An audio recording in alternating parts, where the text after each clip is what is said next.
Well, let me welcome you to the conversation segment of the Signature Show this Sunday. Penultimate Thursday, the retiring Justice of the Supreme Court, Justice Rose Weber, through what some of us lame people, unlearned people, look at as a bombshell. Maybe we're wrong. Now, he did say at his valedictory session that some Supreme Court judgments, decisions are senseless. And he gave his reason for that. He said, some of the precedences based on which those decisions are taken have become old. I'm not competent to discuss this matter because, as they say, I'm not learned. So I decided to invite somebody who's learned, a gentleman who's been a lawyer for at least 31 years, who is also, I do not know whether has come out frontally to jump into the political arena, but I also know that he's considering jumping right into the middle of the ring. He's also a businessman, but he's not here in his capacity as a businessman. He's here as a lawyer and a politician. Madaki Ameh. Madaki, welcome to the conversation. Always my pleasure. Madaki, you see that I have admitted my own ill equipment to discuss, dissect, come to conclusions about the statement made by His Lordship Rose Weber about Supreme Court judgments, some of them not being sensible. And he said, based on precedent, judgments based on precedent, that some of those precedents have become outdated. Can precedents be outdated? Yeah, thank you very much. You've actually raised a very sensitive issue. Extremely sensitive to the extent that the Supreme Court is the final court of the land. And, the only appeal that lies from the Supreme Court can only lie to God, And because we haven't seen the court of God set up, in human form, we don't know how, cases are done in the court of the Almighty. So nobody has ever contemplated appealing to God, after the losing the Supreme Court. So that's why it's actually so important, that the Supreme Court justices and the Supreme Court itself as an institution takes the business they do at the Supreme Court very seriously. Sadly, lately, we've been in a situation where the Supreme Court judgments, quite a number of them, especially the ones that are tainted with political undertones. I'll come to those shortly. Come, up with, judgments, decisions, conclusions that are extremely questionable. And I'm trying to choose my words very carefully because I've been a lawyer for 32 years now and counting. So it's part of my duty as a lawyer, as a senior lawyer for that matter, to not deliberately denigrate the judicial institution, because otherwise, it loses its aura and it loses its appeal, before right-thinking members of the society. And so, because of that, the Supreme Court owes it a duty to carry itself and address its job, with utmost candor, with utmost intellect, and with utmost responsibility, no matter what happens. Because if the Supreme Court gives you a judgment that does not accord with common sense, as we have seen in many recent judgments, then where else do you go? And, the danger in that also is that judges from, lower court judges are bound to follow established precedents laid down by the Supreme Court because the Supreme Court is supposed to know better, than them. But where those judgments are laughable and questionable very patently, where do they go? In fact, just to give you an example of the absurdity that this whole situation creates, I was in a court as a litigant in the FCT Court, sometime a year or two ago. And one of the judge who was presiding over the issue, the matter that took me there, was, in the course of hearing other cases, went into a conversation with the lawyers and the audience in court. And, the issue he was harping on was this issue of the confusion that's created, by conflicting judgments of the Supreme Court or conflicting judgments of the Court of Appeal, from different divisions. And he said something that I found extremely significant, that in the past, judgments from Nigeria's Supreme Court and appellate courts used to be cited with respect and dignity in courts in other jurisdictions, like the UK. You could cite a Supreme Court judgment from Nigeria and say, and urge the UK judge, to follow it because it's been established in the Supreme Court of Nigeria and all that. But he said that recent attempts to do that, have been scoffed at. The judges will simply tell you, come on, the Supreme Court of Nigeria, how? That the judgments are never consistent. So how can you come and cite? So we are beginning to lose that aura, not only in our local space, where, our courts are bound to follow, president, because the world has internationalized. Judgments are now seen to be more global than local. So if only the Supreme Court justices will see themselves as not just deciding the narrow confines of the cases before them, but that so many other multiplier effects flow from the judgments that they give, then they will take their jobs more seriously. But we haven't seen that, consistently and rigorously lately. I spoke with Chijoke Okoli, SAN.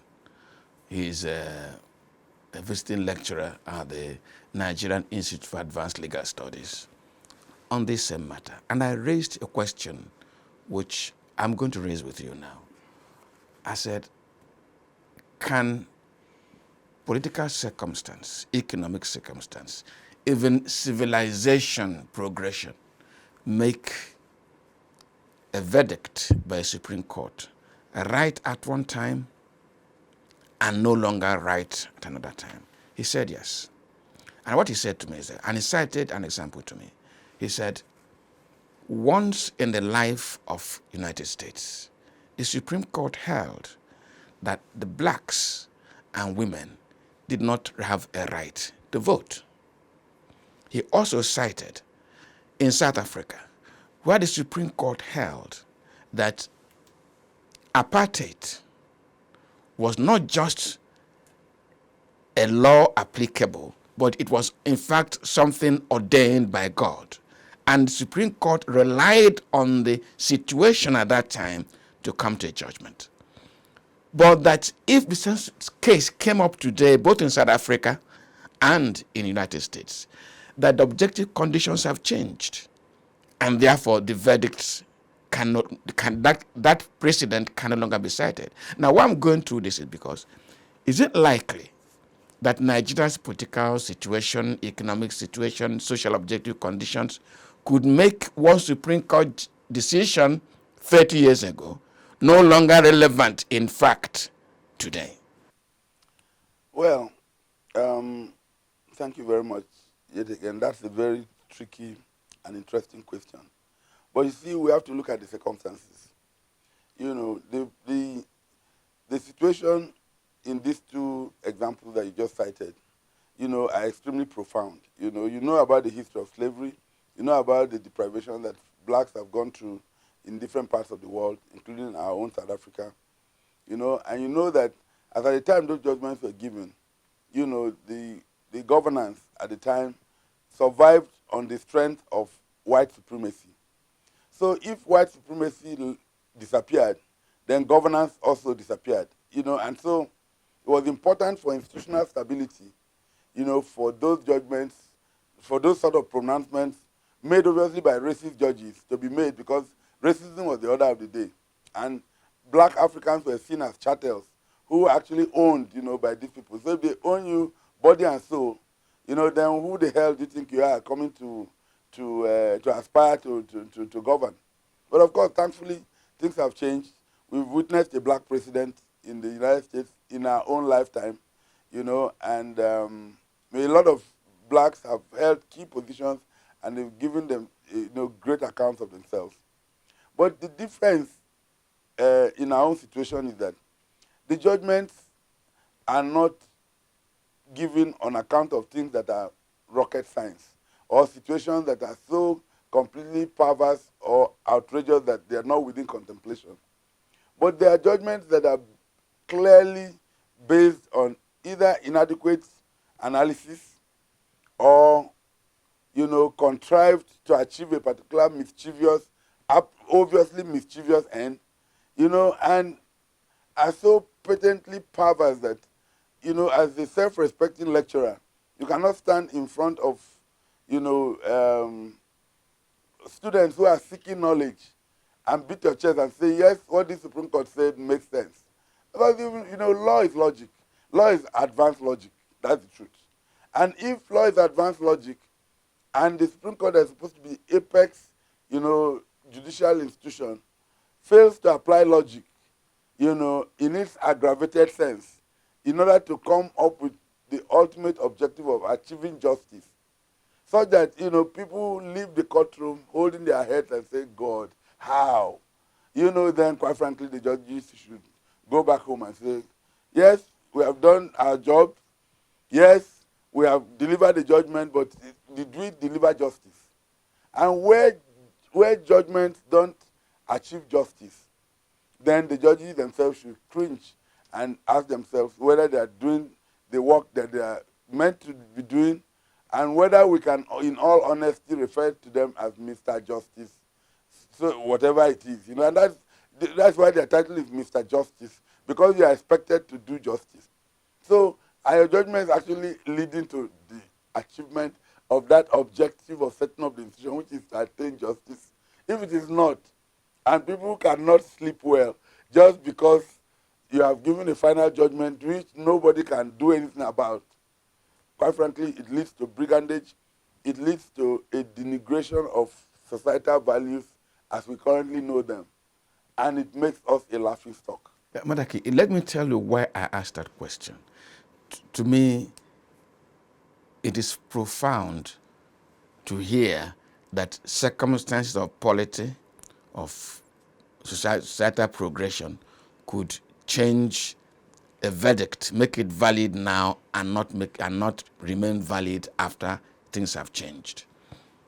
I asked him a question. The Supreme Court judge, the Supreme Court of Nigeria, in one of its most contentious judgments, did rule that Muhammadu Buhari, as a candidate of APC, who swore to possessing a particular qualification, an affidavit, did not need to provide material evidence to support that claim in that affidavit. This is in the circumstance of Nigeria today. If I extrapolate, it would then mean to me that if I swore to an affidavit that I hold a PhD, if I swore to an affidavit that I'm a retired Major General, and these two affidavits qualifying me to access a position, I will not need to provide my certificate of PhD or evidence of my having served in the military for as long as I've sworn to it. In the objective condition of this Supreme Court judgment, can he be cited as a precedent tomorrow? And does it therefore hold in the Nigerian judicial process that affidavit is enough evidence for any claim you may make? Yeah, technically that's the law. Because if the Supreme Court pronounces along the lines of what you just extrapolated, which is what they did, that you don't need once there's an affidavit, you don't need to provide secondary, the evidence, the actual evidence or proof, the evidence in proof of what is contained in the affidavit. Then the man can actually go and swear an affidavit and say, I'm a woman. And then with all his beards, and whatever, you tender the affidavit, and then you do not need to go check it out. Even as a sportsman, because we're going to create all the absurdities. You're a sportsman, you're supposed to be running among your fellow men. But you want to compete with the women for whatever the reason is. And then you go and swear an affidavit and say, I'm actually a woman, in a man's body. And I'm a woman. And you go and you tender it to the sports authorities and say, I want to compete with these women. Technically, they cannot disqualify you because you have an affidavit. And they cannot say, okay, let's go to the other room and examine, you physically to determine whether, your characteristics are male or female, So quite frankly, these are some of the laughable, conclusions that we are talking about. You know what I mean? But thankfully, the court system has a self-correcting process where some of these really absurd judgments can be brought up in subsequent litigation and corrected by subsequent panels of the Supreme Court. Because there are only two ways where Supreme Court judgments can actually be overturned. Either by the Supreme Court itself, in a subsequent case, where those issues are brought up and the Supreme Court is asked to overrule itself, to see its judgment in the light of the absurdity that it really is, and then say, come on, this doesn't make sense. In the hope that the subsequent judges will listen and agree to overrule themselves. Maybe the panel is different, maybe the judges are no longer there, so they won't be directly ashamed of themselves. Or maybe even if another panel is constituted, the same judges who came up with the earlier absurd reasoning and judgment will not be put on the panel, hopefully, you know what I mean. So that's the only one of the situations. The other situation is where the legislature intervenes and then makes a law specifically overruling that absurd Supreme Court judgment, and then that becomes the law. There are the only two circumstances that we know. I'm worried about it. I'm worried because is it not possible for a lawyer who has an interest to ask the Supreme Court to look into an appeal against his own judgment? Yes, it is possible. You can bring up an appeal. It is not really called an appeal. It is called a review. So you come and then you bring proceedings, either the same proceeding, or you bring it up in subsequent proceedings, that are tangential, that have some bearing on the earlier judgment that is perceived to be absurd or creating, clear injustice. And then you urge the panel. You beg them more like, because, a Supreme Court justice is actually, God on earth. Because whatever he says, if they say somebody is dead, the person is dead. If you appeal a murder trial, for a murder verdict, all the way to the Supreme Court, and the panel says, man, there's nowhere else to go, and that you should be hanged, that's it. There's nobody in the world, apart from maybe the president or the governor, who can, pardon you. You have to go for it.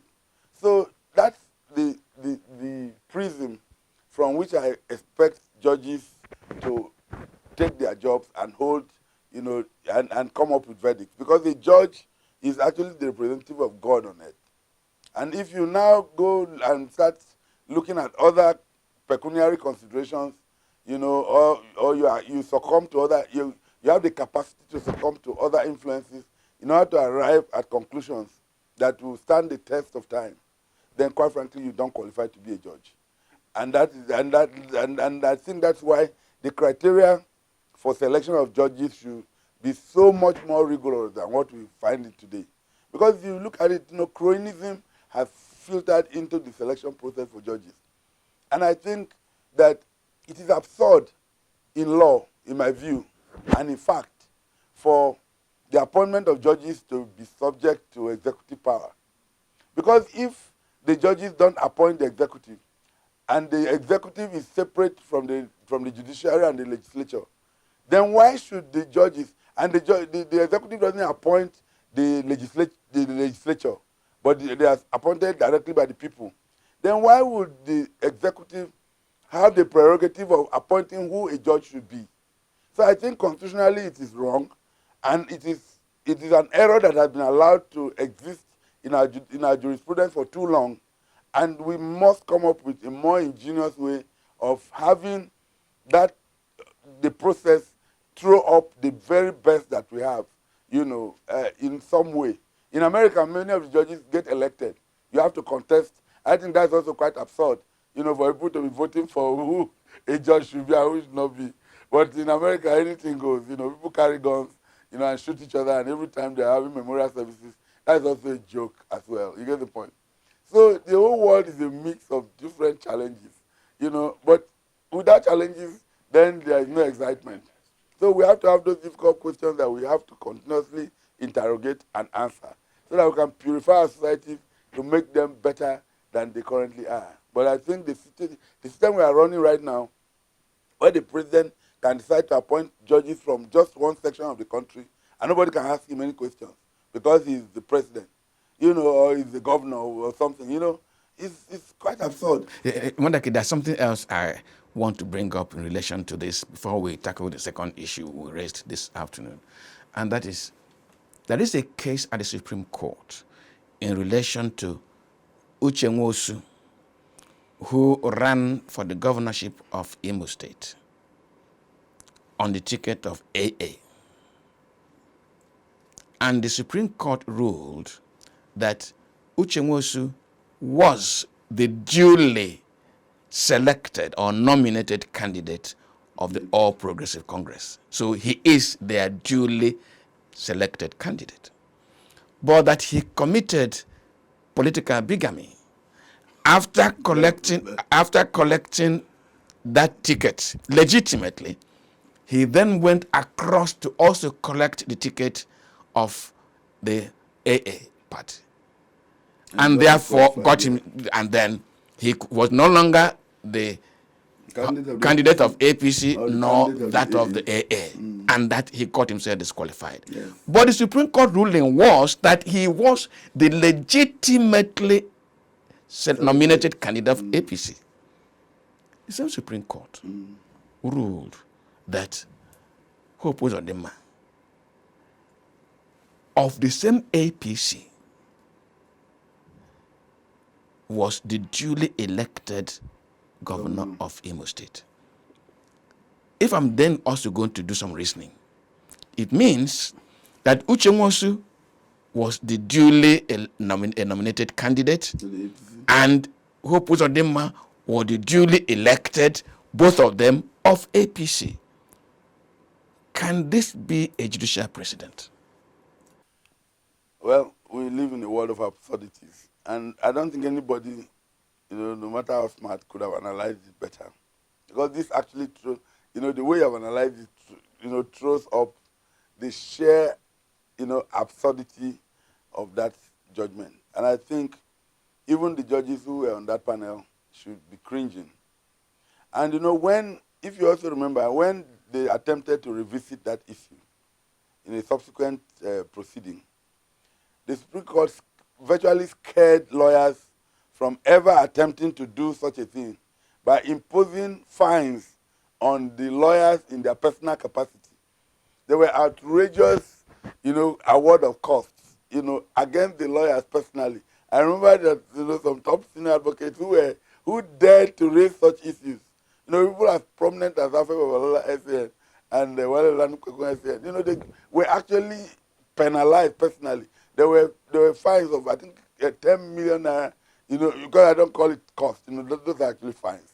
There were fines of 10 million naira awarded against each of them personally for daring to open their mouth to even dare mention the fact that, there could have been an error. I have never seen that happen in any judicial system anywhere else in the world, So clearly, to answer your question boldly, that cannot be relied on as precedent. You know what I mean? You cannot have somebody as the duly nominated candidate of a party, and another person comes in and becomes the duly elected candidate of that same party in the same election. in the same election. And then if you want to create the theater of absurdity further, you now say, okay, so how many votes did the Uzodinma get?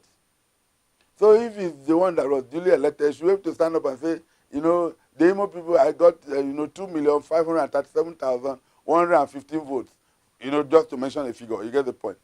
He can never beat his chest and say, these are the number of votes I scored. So if you won an election and you are governor, and sirens are following you about, because the Supreme Court says so, not because anybody voted for you, there should be some feeling of emptiness around it. And I think that's what I think the man must feel, even within the confines of the government house, in Imo State. I would feel really embarrassed and ashamed to come from a state where the governor was imposed on us in that kind of situation. Madaki, don't make me feel uncomfortable. I'm from Imo State. Well, I don't know. I'm not talking. I'm not talking about. I'm from Benin State, and my own governor was not imposed, by the Supreme Court. And quite frankly, many people call him the Supreme Court governor of Imo State, and they are right, because there's no Imo man that can say I went to the polling station to vote for Uzodinma. Well, he's the governor. Well, this is the Signature Show on AIT. We take a break now, and when we return, we answer the next very tough question. Who really attempted to assassinate the Benue State Governor, Samuel Ortom? Stay with us. This is SignatureTV.org. Breaking the news. Following the news. Analyzing the news. 247 round the clock. All on the go. SignatureTV.org. News in your pocket.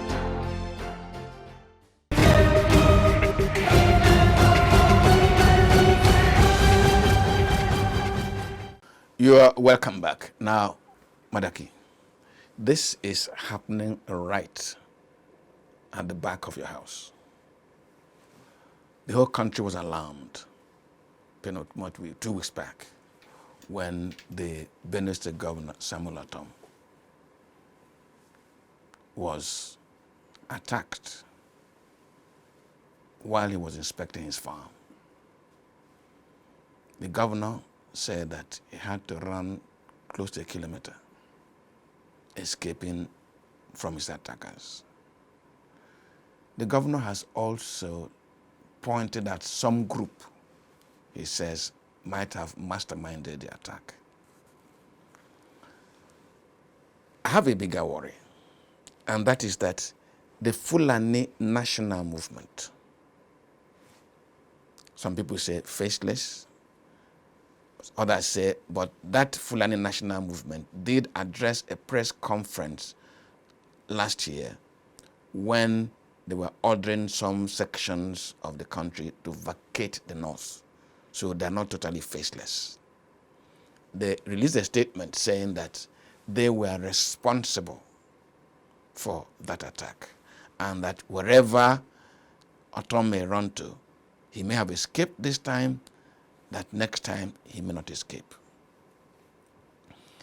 When he visited the president, the governor himself did say that since after the death of Ghana, and I'm quoting him, the stump of Ghana's gang was still creating security challenges and attacking in Benue State.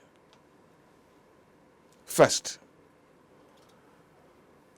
how precarious do you think Nigeria's security challenge is for a governor to be attacked? That's issue number one. Issue number two, could it be true that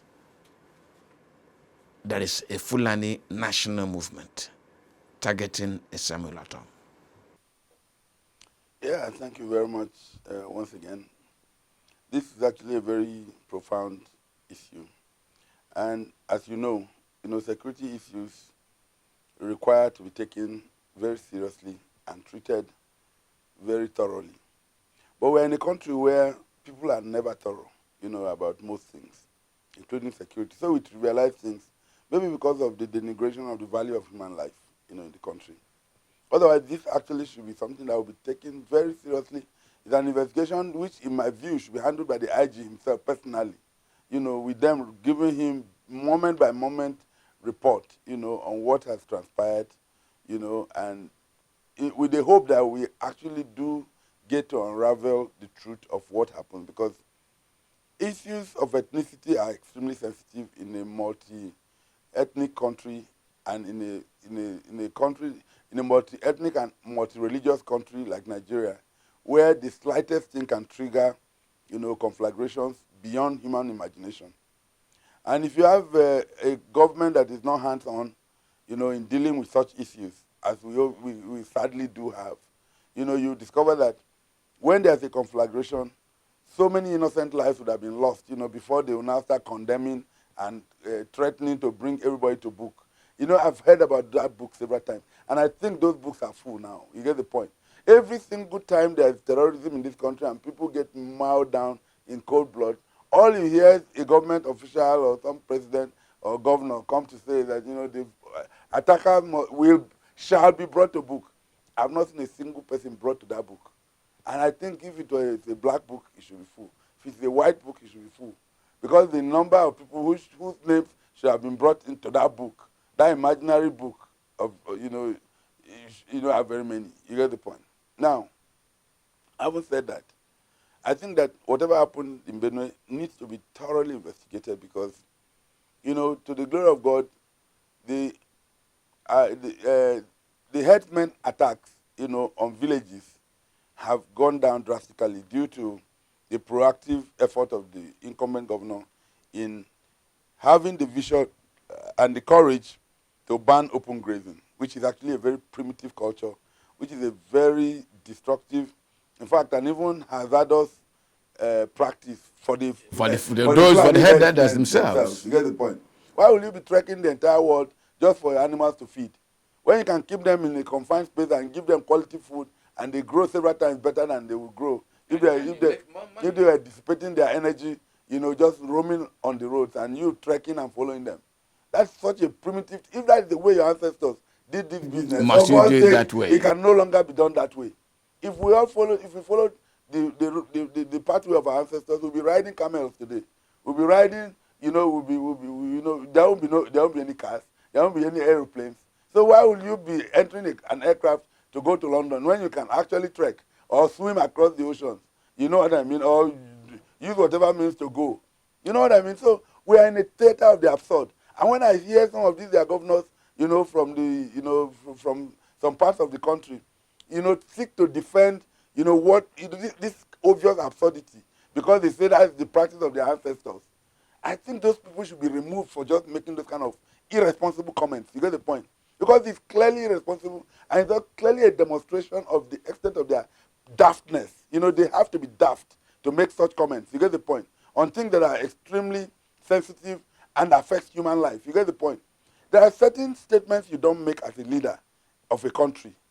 And when you have become a leader at any level, even if you are a local government chairman or a ward head or whatever, you come up and make some irresponsible statements, you should be handcuffed from where you are. And that's why I'm a strong advocate of the removal of this, crazy immunity clause in the Constitution. Anybody who commits a crime should just go face it. Because to be a governor is a job like any other job. Why do they even feel so cool about themselves, and they now assume that they are God once they make them governor? A governor is just a job like any other job, for God's sake, with clear job descriptions. But they never follow their job descriptions because, they are lords unto themselves. You get the point? Having said that, there could be two scenarios that will lead, just like the governor said, there could be two security scenarios that led to that attack. And until the attackers are caught and made to confess to their crimes, the situation will continue to unravel itself. But just like I mentioned, after the very serious profile given to the series of headers attacks, where they were decimating villages, one after the other in a systematic. In fact, it was so absurd in Benue that when they sacked a village, the headers would go and occupy the houses of those that they sacked. And I saw those ones with my own very eyes, where they would occupy a village and their cows will be all over the place. They'll be sleeping on the beds of the people that they sent away from those villages. So it wasn't as if they were doing it, in a hidden manner. And this lasted for many, many months before they were eventually either begged or persuaded to leave the place for the original owners of those houses to live in them. That's the kind of scenario we faced around that time when 70 Benue sons and daughters were buried in one day, from attacks of herdsmen that some people were saying was sensationalized and that it was too sensitive to be shown on television. I think that's irresponsible. The world has to see what happened, the way it happened. And I praise Governor Ortom for upping the ante and bringing that mayhem, that genocide, to the attention of the world, the way he did. If he did nothing else, that courageous action, really set the scene for the end of that evil. If not everywhere else in the country, but at least in Benin, which is our own immediate space. So since then, the effrontery, the brazenness with which those attacks by Fulani herdsmen was taking place, was no longer happening. You get the point. So for a very long time, at least in the Agatu area, which is the Benin South area where I come from, we've almost completely forgotten about the issue of herdsmen coming to attack people in their sleep and killing them. And also in the Tiv area, all those Logo, Ukum areas where we used to have issues with herdsmen, doing lone wolf attacks, have also drastically reduced because you can't just be roaming. Most of the conflicts that lead to those mayhem and murder, by Fulani herdsmen happen when they allow their cattle to graze, and then there's a conflict, between the farmer whose crops have been eaten up by the cows, and then the herdsmen who think that their cows are entitled to do that, But with the proactive removal of livestock from grazing openly and destroying farms, that drastically reduced, the conflict that could lead to that. You get the point? But Madaki, before we progress on that line, that's something I need you to bring in. I hope you don't mind. The Fulani National Movement has issued a statement claiming responsibility for the attack on the governor. What should the government be doing? Or is it just some mischief makers trying to, take advantage of the situation and claim, in quote, credit that doesn't belong to them? Well, just like I mentioned earlier, security issues have to be taken very carefully and treated with the sensitivity it deserves. When a group claims responsibility, the credibility of that group also needs to be investigated. Do they exist? Are they a faceless organization? Do they actually have officials who can be captured, by security agents? That's for the DSS to unravel. And if the DSS director at national level and the state director, are up and doing with their jobs, that should actually be what should be paramount in their minds at the moment. Why do we treat FUNAM? Is FUNAM a registered organization? Is it an organization that has executives? But again, I will also not be surprised if that is the position, because the Mietiala, that is a recognized Fulani organization, has actually also claimed the responsibility for murders in this country and nothing came out of it. The secretary of Mietiala was recorded on television as claiming responsibility for some of those mayhem that took place in Benue, where people were killed. And then he said, yes, those killings were reprisal attacks for the stealing and the killing of their cows. And nothing happened to him, and the man is still alive and walking free in this country up until tomorrow. In a useful, sane country where law is enforced, such a man should be behind bars. Such a man should actually be passed through the judicial process for him to defend, that justification that he did on TV. But, we live in a country where some people are above the law, clearly. Okay, lastly, because my director is also indicating that I'm running short of time, do you consider it a failing on the part of the governor's security details? And let me tell you why I'm asking that question. The governor is supposed to have 3 layers of security. Before the governor moves out, there ought to be a recce, an advance movement. Layer 1. As the governor goes, there are 2 accompanying him. One totally to protect his person, the other one to counter any attack should it arise. For a governor to have been exposed the way Ortom was exposed, wasn't it a kind of failure? Well, clearly there were security failures. And I've heard the reports about he saying he was out and running for his dear life for almost a kilometer. I'm trying to imagine that kind of scenario where the governor Anything could have happened.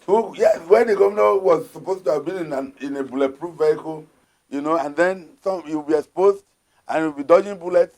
How did that happen? Again, the attack on Governor Ortom was not the first attack, on the governor. Governor Zulum of Borno State has been attacked severally but we know that that's Boko Haram. And in this country, it appears as if once a crime is committed by bandits or by Boko Haram, it is fine. Because after all, these are lawless people, and we know that they are a problem. But these are also supposed to be citizens of this country who are committing crimes for which they must be brought to book. I feel sorry for Governor Zulum too, who has also had to dodge those kind of bullets several times, and a number of people in his convoy have been killed a number of times. But that has not deterred him from doing the honest and consistent job that he's doing in Borno State.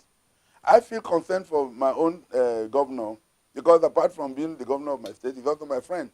I've not met him one-on-one to discuss the details of this, and I plan to do that in the next few days. And I think that will also help us to unravel some of these situations. But clearly there were security failures. And I think, were I the governor, if I get such close shave with death, on account of security failures, I will request a complete overhaul of my security architecture, because it doesn't make sense. First of all, I think that one of the areas that they must focus on is whether there aren't fifth columnists within his own security network that gives feedback to the criminals about the governor's movements. It's very easy for a criminal to phone a governor's security team and say, "Where are you guys headed?" And they will say, "We are going to the governor's farm." Otherwise, how would they even know where the governor is going to go and be waiting for him to ambush him? That's number one. Number two, they ought to monitor the telephones of the technology to monitor telephones of security agents. They ought to know who they are talking to, and who is talking to them. Which calls are they receiving? What did they discuss in the course of those calls and all that? That's what the proper security situation, network should do. And if this is not been normalized, this should actually become the norm, because whether we like it or not, we live in a country that is the second now most terrorized country in the world. We cannot trivialize it. We may have trivialized the value of human life here, because anybody can be mowed down and it's okay, and nothing comes out of it. After some time, the news just, it fizzles into the news as one of those things. You get the point? But every human life should matter. Then one last thing that I ought to also talk about is the Ghana issue. Ghana had become virtually a nuisance, security-wise in Benue over a long period of time. And then there was this issue of negotiated amnesty, and all of that. Whether amnesty is a good policy or not is actually extremely questionable, because, in a good country, I don't think criminals should be pardoned, just because they say they have repented. And we have been seeing so many repentant Boko Haram members, being given large sums of money and brought back and reintegrated into the system, and they have confessed, they have killed, they have slaughtered people in cold blood, raped women, kidnapped people, done heinous things, but because they say they are sorry, it's okay. Western societies survive and thrive because they never forgive a wrong. There is no way you can commit a crime in the Western society and you are captured and you say, because you say you are sorry, you are forgiven.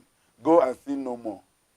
It's an approach to crime fighting that I find extremely novel, and I think it's only in Nigeria that is happening anywhere else. You get the point? But there are so many things that only happen in Nigeria. Many things. For instance, running an oil and gas company at a loss. The national oil company has been running at a loss for more than a decade, and it's also fine. But that's another altogether. Well, in the past 35 minutes or thereabout, I've been conversing with Madaki Ameh. Madaki Ameh is a lawyer. At the beginning I said, I'm not sure whether he has jumped into the middle of the ring of politics. I think I should have asked him that question, but that may be for another day, because if he begins to canvass his political positions, I'll give him a bail. Well, this conversation never ends. It continues next Sunday. My name is Mwabu Njoku. Good afternoon.